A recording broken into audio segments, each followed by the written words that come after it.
পুজোর ছুটি কাটতে না কাটতেই আমরা বেরিয়ে পড়েছিলাম মহানগরী কলকাতার রাজপথ ধরে এক খুব চেনা উদ্দেশ্যের দিকে। তো সেই জায়গাটা হলো সায়েন্স সিটি, সকলের প্রিয়, ছোট থেকে বড়, যেখানে গেলে সবাই একদম কৌতূহলী বিজ্ঞানী হয়ে যায়। তো চলো আজকে আমার ভিডিওটা আমি শুরু করছি সায়েন্স সিটির এই একটা ট্যুর দিয়ে।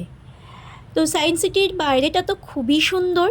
আমরা ঢুকে পড়েছি ভেতরে এবং চারপাশে দেখতেই পাচ্ছ সবুজে সবুজ। কলকাতার বুকে এক টুকরো সবুজ খুঁজে পাওয়া কিন্তু খুব দুষ্কর আজকের দিনে, আর সেখানে সায়েন্স সিটি পুরোটাই প্রায় সবুজে ঘেরা। তো আমরা সব বাইরের দিকগুলো দেখতে দেখতে বিভিন্ন স্থাপনা যেগুলো রয়েছে, যেমন এই কলটা আমার ভীষণ প্রিয় বলতে গেলে এই জায়গাটা, কারণ যতবারই আসি এই কলটা দেখি আর একদম অবাক হয়ে যায় যে কিভাবে এটা সম্ভব। তো এইরকম করে বিভিন্ন স্থাপনাগুলো দেখতে দেখতে আমরা সায়েন্স সিটির একদম ভেতরেই যাচ্ছি। আর আমরা দুটো শোয়ের জন্য টিকিট কেটেছিলাম, সেগুলো তো ভেতরে দেখানো সম্ভব নয় যেহেতু, তাই আমি চেষ্টা করেছি যে বাইরেটা যতটা সম্ভব দেখানো। তাই এখানে বিভিন্ন ভবন রয়েছে এবং প্রত্যেকটা ভবনেই কিছু না কিছু শো চলতেই থাকে সারা বছর, যেগুলো বাচ্চা থেকে বুড়ো সকলের ভীষণ প্রিয়। আর এই যে দেখো সায়েন্স সিটির সামনেটা সুন্দর, প্রতি শীতকালেই যখন আসি আর কি, তখন একই রকম দেখি, কোনো চেঞ্জ এখানে থাকে না, এত পরিষ্কার, দারুণ একদম। আর এই যে রয়েছে দাদা সঙ্গে।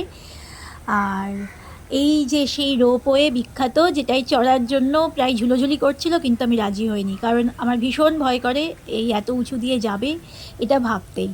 দেখো রোপওয়েটা দেখাচ্ছি, ভালোই লাগছিল দেখতে, আকাশটাও একদম নির্মেঘ, প্রায় শরতের আকাশ একদম এখনও রয়েছে। আর এখানে রয়েছে বিভিন্ন বিজ্ঞানীদের আবক্ষ মূর্তি, এখানে রয়েছে পুরুষ বিজ্ঞানীদের আবক্ষ মূর্তি, আর আরেকটা জায়গায় গিয়ে আমি দেখলাম যেটা, যে মহিলা বিজ্ঞানীদের আবক্ষ মূর্তি। বিষয়টা আমার খুব ভালো লেগেছে, যদিও এত ডিটেলসে দেখানো সম্ভব নয়।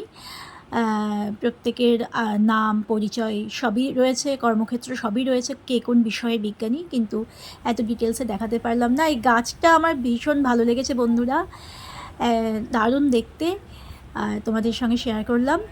আর এইভাবেই টুকিটাকিভাবে চারিদিকটা ঘুরতে ঘুরতেই তোমরা দেখছো চারিদিকে সবুজের মাঝে মাঝে ফাঁকে ফাঁকেই এরকম সব স্থাপত্যগুলো রয়েছে, খুব সুন্দর।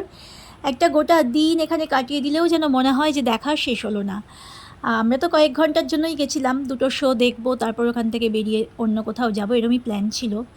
তো শীতকালে গেলে বেশিই ভালো লাগে। তো এই সময়টাও কিন্তু যেহেতু বৃষ্টি হয়ে গেছে কয়েকদিন আগে, বেশ ভালো বৃষ্টি, তো আবহাওয়াটা খুব ভালো ছিল। আর এই যে দেখো মহিলা বিজ্ঞানীদের আবক্ষ মূর্তি, এটা গোটা চত্বরটা জুড়েই রয়েছে। এই বিষয়টা সত্যি আমার খুব ভালো লেগেছে। আর এখানে তো যদি ছাত্রছাত্রীরা আসে তাদের তো সত্যিই শিক্ষণীয় জায়গা অবশ্যই। কলকাতা সায়েন্স সিটি খুবই সুন্দর একটা জায়গা। তো এইভাবে পুরো ব্লগটাই তোমাদের সঙ্গে আমি শেয়ার করেছি। আর এই যে একটা বাটারফ্লাই গার্ডেন, এখানে দাঁড়িয়ে ছবিও তুলেছিলাম। আর চলো বাটারফ্লাই গার্ডেনটা তোমাদের দেখাই। অনেক প্রজাপতির লার্ভা রয়েছে ভেতরে, আর প্রজাপতিটা রয়েছে আরেকটু এগিয়ে গিয়ে একটা জাল দিয়ে ঘেরা নার্সারি মতো করা হয়েছে, ওদের জন্য গাছপালাও রাখা হয়েছে। তো চলো সেই জায়গাটা আমরা দেখে আসি। এটা আমি এবার এসেই দেখলাম, অন্যান্যবার আসলে এত বড় জায়গা যে কোথায় কি থাকে ঠিক বুঝতেও পারি না। তো এবার এই প্রজাপতির নার্সারিটা চোখে পড়লো বলে একটু দেখে গেলাম। এই যে দেখো ওরা ওড়াউড়ি করছে, আর ওদের জন্য গাছ রয়েছে যাতে ওরা প্রজনন করতে পারে এখানে। ভীষণ সুন্দর একটা দৃশ্য।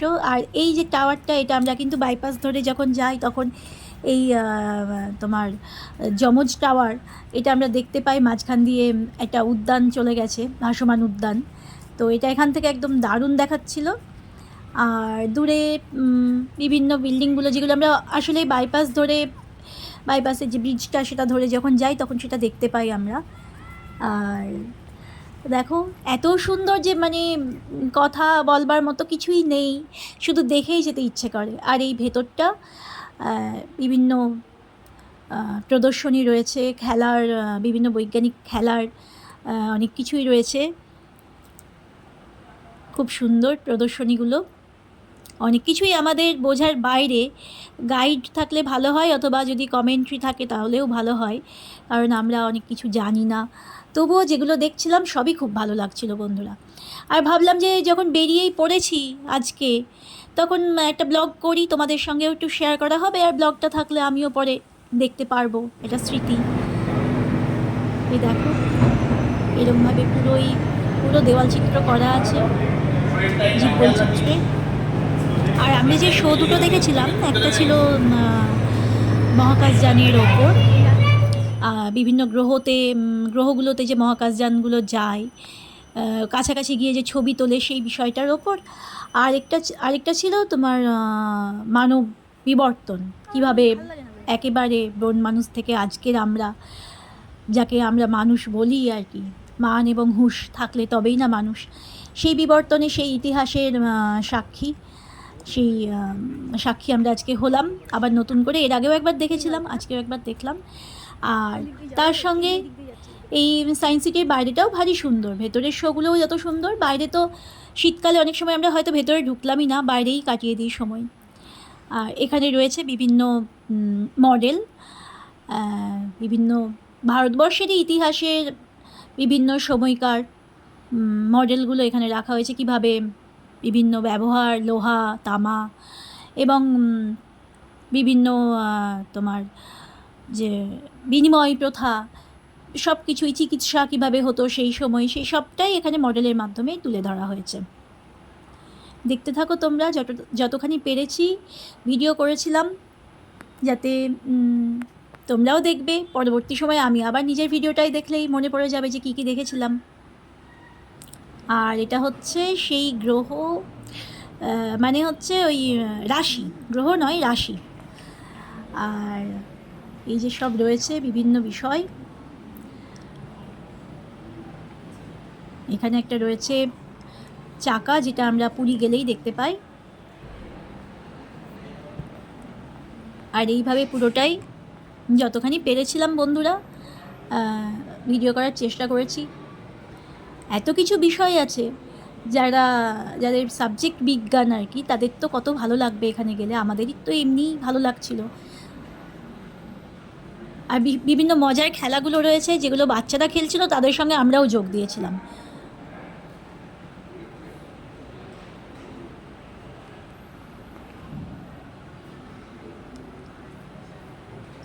এখানে দেখাচ্ছে কিভাবে সেই সময়ে প্রাচীনকালে চিকিৎসা চলতো।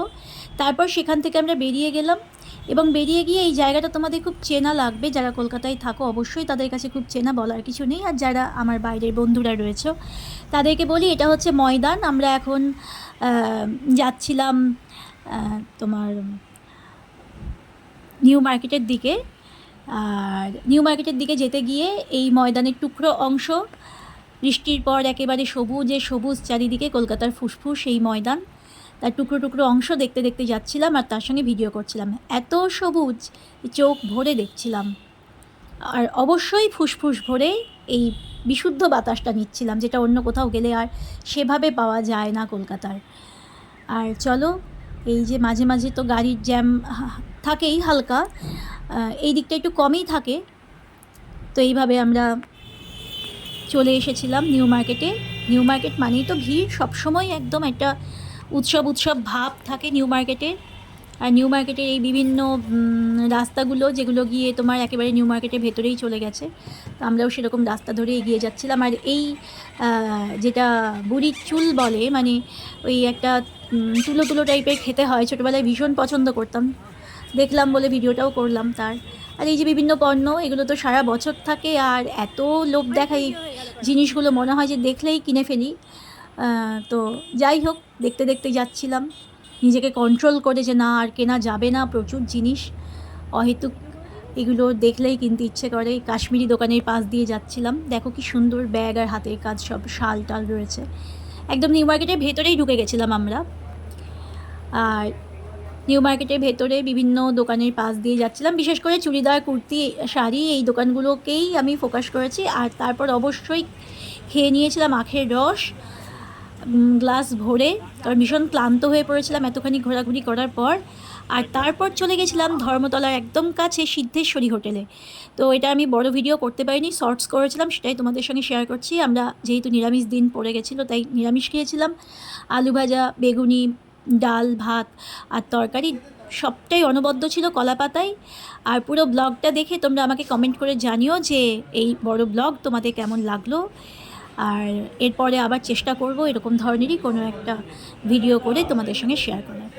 ভালো থেকো বন্ধুরা, আর অবশ্যই দেখতে থাকো রাকা এট এ গ্ল্যান্স এর চ্যানেলের শর্টস এবং বড় ব্লগ। আর সঙ্গে থাকো, ভালো থাকো, সুস্থ থাকো। আবার দেখা হবে নতুন কোনো ভিডিওর সঙ্গে। আজকে তবে এটুকুই থাক।